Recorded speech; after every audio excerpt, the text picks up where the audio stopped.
Assalamualaikum warahmatullahi wabarakatuh, Bapak dan Ibu, teman-teman semuanya. Ya, salam berkah dari kami, Sharing Pajak MNCo.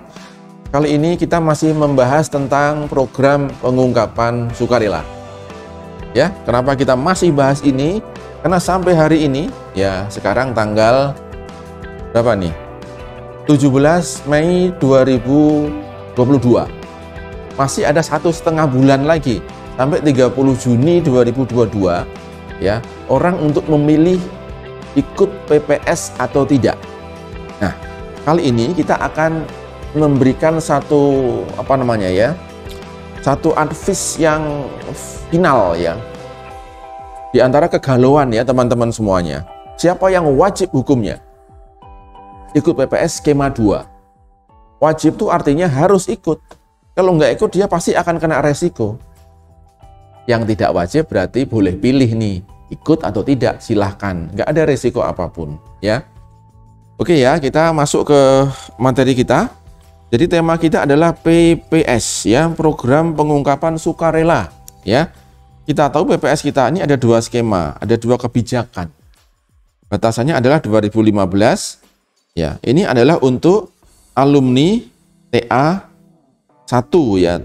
Bukan TA1 ya, TA yang 2015. Karena TA cuma sekali aja. Jadi alumni TA ini bisa badan, bisa orang pribadi ya. Tapi yang skema 2 ya, itu diperuntukkan bagi mereka-mereka hanya untuk orang pribadi saja. Badan tidak bisa pakai skema yang kedua. Ini skema 1, ini skema 2. Ya. Nah, siapa yang bisa memanfaatkan PPS skema 2 ini adalah orang pribadi yang, ya ini Pak ada yangnya nih. Yang pertama nih, yang apa nih? Yang memiliki harta perolehan belinya ya, perolehan 2016 sampai 2020 belinya. 16 beli, 17 beli sampai 2020 ya. Dan ini masih koma ya, masih koma. Yang kedua nih, harta itu masih ada pada tanggal 31 Desember 2020. Masih ada di 31 Desember 2020. Koma lagi ya. Ini kumulatif syaratnya. Kalau nggak kumulatif nggak bisa ikut program ini. Yang ketiga adalah harta itu belum dilaporkan di SPT tahunan 2020. Ya, belum dilaporkan di dalam SPT tahunan 2020. Belum dilaporkan. Inilah yang bisa memanfaatkan program ini. Yang bisa mendapat atau memperoleh insentif dari keikutsertaan pada program PPS skema 2 ini. Ya. Nah, sekarang kita mau lihat nih ya, di antara kegalauan teman-teman semuanya, Bapak Ibu semuanya, masih bingung pilih nih, ikut PPS atau tidak. Nah, sekarang saya fokuskan yang wajib ikut itu siapa? Ya, yang wajib ikut siapa? Jadi tema kita adalah siapa yang wajib ikut PPS 2 ya. Kalau dia wajib ikut tapi dia nggak ikut, maka dia akan punya resiko. PPS skema 2 ini tujuannya adalah supaya orang itu terhindar dari resiko.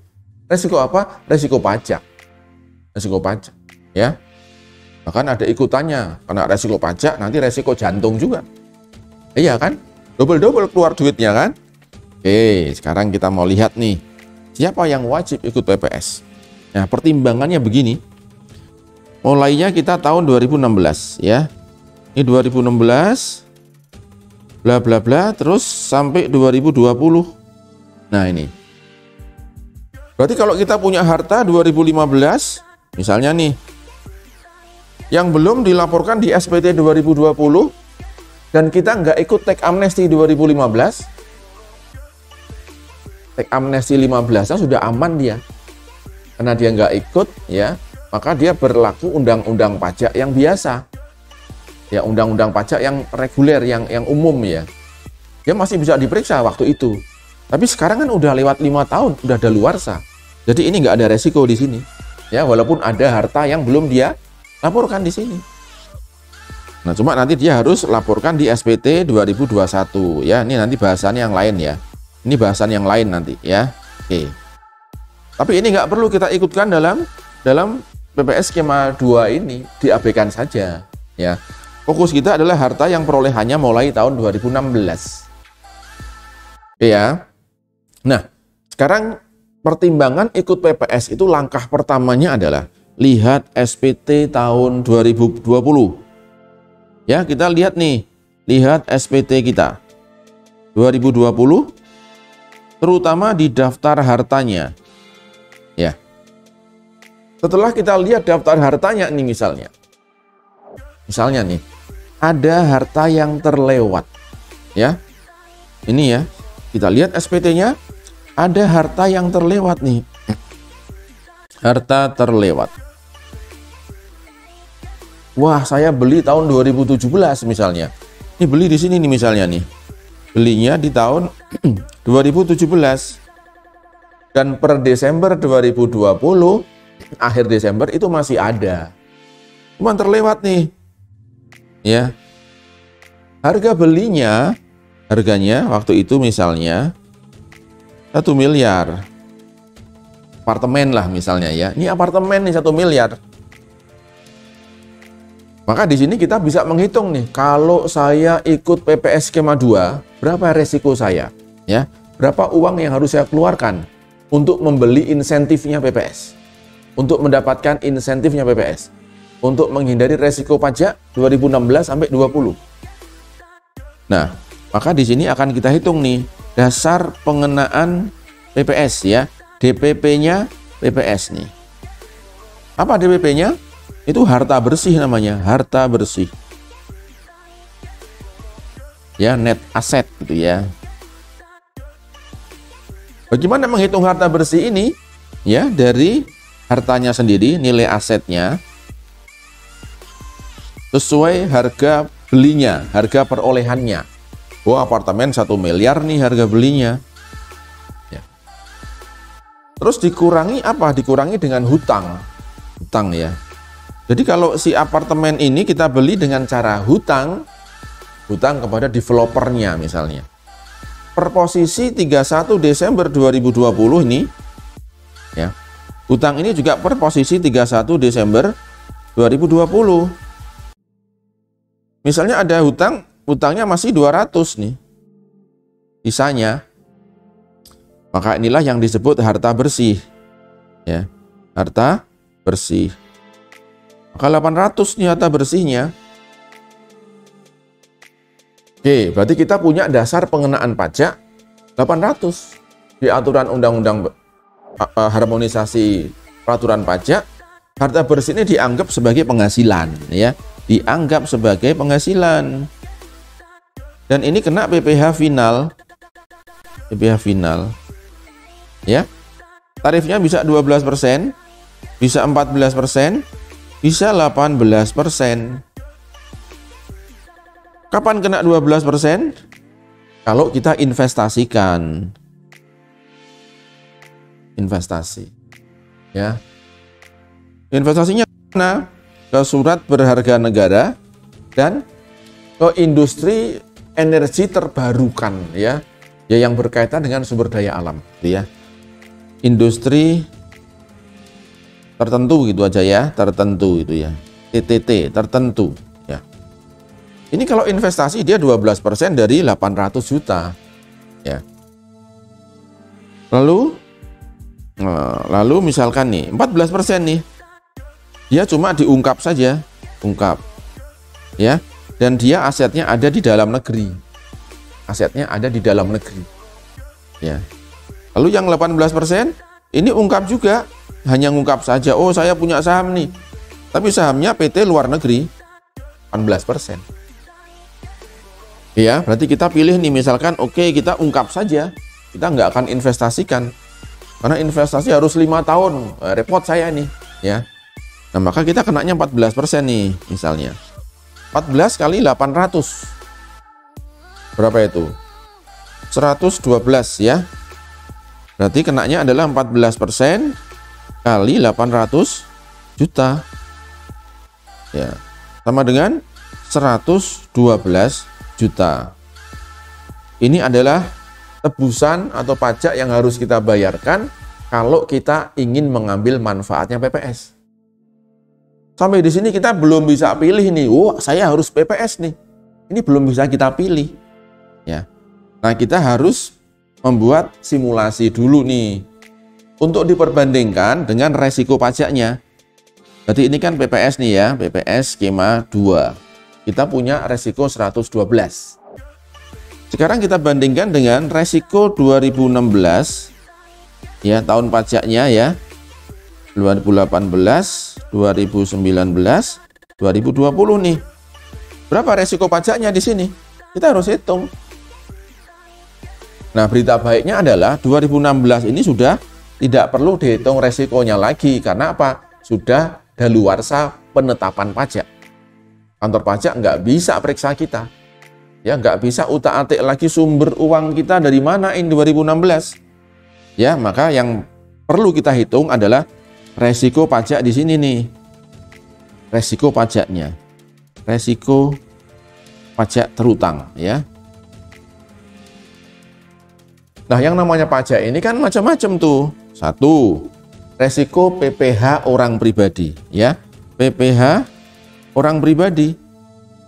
Jadi atas usaha kita, atas penghasilan kita, kalau dihitung pajaknya secara benar, itu resikonya berapa? Dikurangi dengan yang sudah kita bayarkan nih di tiap tahunnya. Ya. Jadi kita hitung sesuai dengan real penghasilan yang kita terima, kita buka rekening banknya, kita buka semua invoice kita, ya, kita runtut di pembukuan kita. Oh, ternyata PPh-OP ini kalau saya betulkan dari 2017 sampai 2020 misalnya ya, ini akan kena pajak misalnya berapa misalnya? Oh, kena 80 juta nih saya nih. Misalnya. Belum bunganya. Bunganya bisa 0,9 sekian persen atau maksimal 1% kali 24 bulan. Itu kalau kena bunga, ya. Ini baru PPh orang pribadi saja. Nah, kalau kita sebagai pengusaha, ya kan kita punya kewajiban pajak yang lain. PPh pasal 21 misalnya. Karena kita punya karyawan, kita bayar gaji harus kita potong. Kita bayarkan, kita setorkan, ya. Misal kita punya nanti kewajiban PPh 21, ada kewajiban pasal 23, ada PPh pasal 4 ayat 2. Ya, jadi resiko setelah kita hitung pasal 21, pasal 23, pasal 4 ayat 2, ini ketemu nih 20 juta resikonya nih. Udah 100 juta nih. Kemudian kita punya kewajiban yang lain lagi karena omsetnya sudah di atas 4,8 miliar. Setelah kita cek, wah, berarti kita punya kewajiban PPN.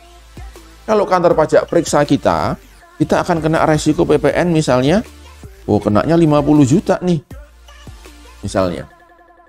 Setelah kita total nih, resiko pajak kita itu adalah 150 juta nih. Belum lagi kena potensi bunga nih, ya. Bunga. Karena terlambat bayar. Bunganya kurang lebih 1% per bulan kali 24 bulan maksimal. Berarti sekitar 24% kali 150 juta. Berapa itu? Ya. Hitung nih, 550 kali 24. Nah, ini 0, 2, 6, ini 10, 1, 3. 36 juta. Nah, berarti resiko kita kalau diperiksa oleh kantor pajak, kalau kita membetulkan SPT kita, resikonya 186 juta. Belum lagi kita repot nih. Diperiksa itu kan ada kerepotan tersendiri ya. Dipanggil, ya. Hari ini dipanggil, minggu depan dipanggil lagi, bulan depan dipanggil lagi. Kasih data, rekening bank, kita harus ke bank. Ya, macam-macam di situ. Nah, inilah resiko kalau kita tidak ikut PPS. Ya, hitungan kita nih. Berarti perbandingannya adalah kalau kita diperiksa oleh kantor pajak, ya, atau kalau kita membetulkan SPT kita punya resikonya 186. Sementara kalau kita ikut PPS, bayarnya cuma 112. Maka di sini hukumnya wajib kita ikut PPS. Ya, untuk menghindari resiko ini, wajib hukumnya. Tapi ini kalau resikonya di sini lebih tinggi nih. Sebaliknya kalau di sini hitungannya adalah, oh ini kenanya cuma 10 juta nih pembetulan SPT. Karena saya cuma karyawan saja, nggak punya resiko. Kalau karyawan kan gaji udah dipotong, sudah selesai. SPT pun juga nihil. Ya sudahlah, saya betulkan SPT saja. Ya, kalau ini kita ikut PPS skema 2, kalau ini kita cukup pembetulan SPT saja.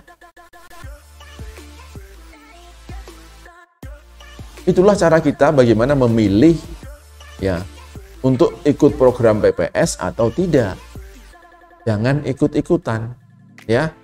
Ya, jangan ikut-ikutan ya. Jangan sampai nanti kejadian di tahun-tahun yang lalu waktu teks amnesti 2015 itu hanya ikut-ikutan saja. Setiap orang itu kasusnya bisa beda-beda.